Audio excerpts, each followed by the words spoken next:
It was a perfect summer morning in Australia. The sun was out. The beach was full of families. And 3 children, aged 9, 7, and 4, left their house to spend the day at the water. Their mother expected them home by noon. They never came back. No bodies were ever found. No suspect was ever charged.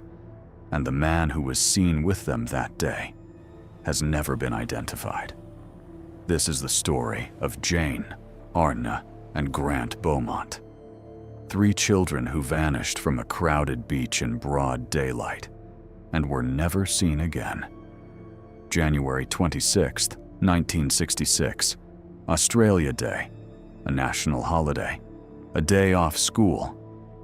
In the quiet suburb of Somerton Park, Adelaide, the Beaumont family was having a normal morning. Jim and Nancy Beaumont had 3 children. Jane, the oldest, was 9 years old, responsible, mature for her age. Arnna was 7. Grant was 4. That morning, the children asked if they could go to Glenelg Beach. It was less than 6 kilometers from their home.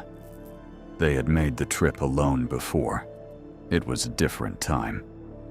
Parents trusted the world in a way they no longer can. Nancy gave them bus fare and a little extra money for lunch. She told them to be home by noon. Jane, the eldest, was in charge.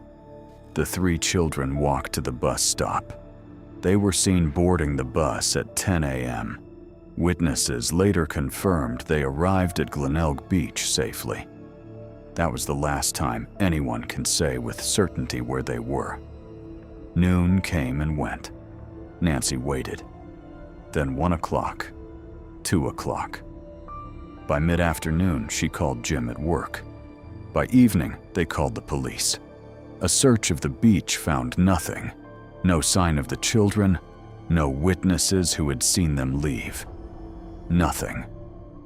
In the days that followed, police began interviewing everyone who had been at Glenelg Beach that day.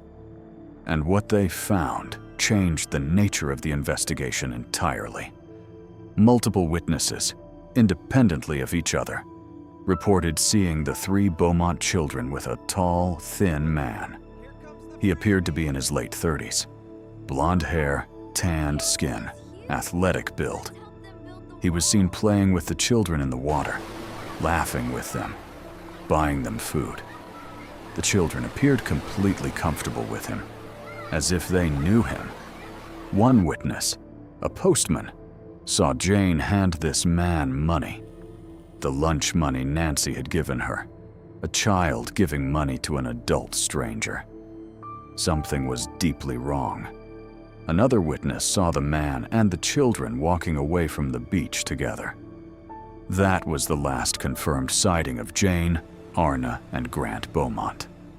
Police released a composite sketch of the man. It was published across Australia, broadcast on television. Thousands of tips came in. None of them led anywhere. The man on the beach was never identified. He has never been found. To this day, nobody knows who he was. The Beaumont case became the largest manhunt in Australian history at that time. Hundreds of officers were involved. Jim and Nancy Beaumont appeared on television, begging for information. The country was gripped by the search, but every lead went cold. Police investigated thousands of suspects over the following decades. One man, a Dutch clairvoyant named Gerard Croiset, even flew to Australia claiming he knew where the bodies were buried. He directed investigators to a warehouse in Glenelg. They excavated. They found nothing. In 1966, a man named Arthur Stanley Brown was investigated. He had been seen near Glenelg Beach and matched the description. But there was no evidence. No charges were filed. Brown died in 1995. He was never convicted of anything.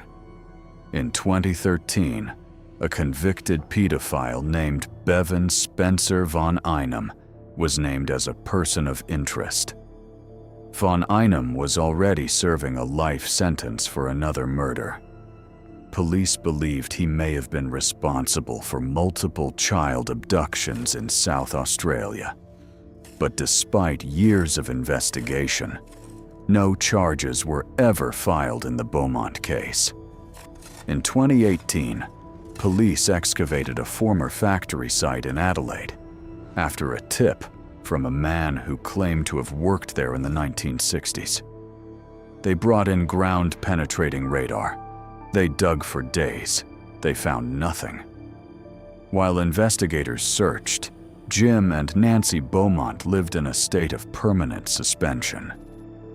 They never stopped waiting for news. They kept the children's belongings, their rooms unchanged. In the years that followed, the case produced a new kind of horror. Hoaxers. Cruel, calculated people who contacted the Beaumont family, claiming to have information, claiming to know where the children were. Each time, it led nowhere. Each time, it reopened wounds that never healed. Jim Beaumont became a recluse in his later years. He refused all media contact. He died in 2004, never knowing what happened to his children. Nancy lived until 2019. She was 92 years old when she died. She spent 53 years not knowing. Think about that. 53 years. Waiting for a phone call that never came. The disappearance of the Beaumont children changed Australia permanently. Before January 26, 1966, it was completely normal for children to travel alone, to take buses by themselves, to spend the day at the beach unsupervised. Parents trusted the world. After the Beaumont children vanished, that trust was gone. Australia had lost its innocence. The idea that children were safe, that strangers could be trusted, that a sunny public beach was a safe place. All of it was shattered in a single day. Today, the case is still considered one of the most significant crimes in Australian history. Not just because of what happened, but because of what it revealed about how quickly safety can be an illusion. Nearly 60 years have passed. The case remains officially unsolved. Who was the man on the beach? How did he gain the trust of 3 children so quickly? Why did Jane hand him her money? Where did he take them? South Australian police have never closed the file. As recently as 2021, detectives confirmed the case remains active. DNA technology has advanced far beyond what was available in 1966. But without a body, without physical evidence, there is almost nothing to test. The sketch of the man still exists. It has been seen by millions of people across Australia and beyond. Someone, somewhere, may recognize that face, or they may already be dead, taking the answer with them. Just like what happened with the Tylenol case. 3 children walked to the beach on a summer morning. They were happy, they were safe, they were together, and then they were gone. No goodbye, no explanation, no answers, just gone. The Beaumont case is a reminder that some questions don't get answered, that some doors stay closed forever, that some mornings, ordinary, bright, forgettable mornings, become the last morning. If you're watching this and you know something, South Australian police still have an active tip line for this case. And if this is your first time on Gravenfield, every case we cover is real. Every question is open.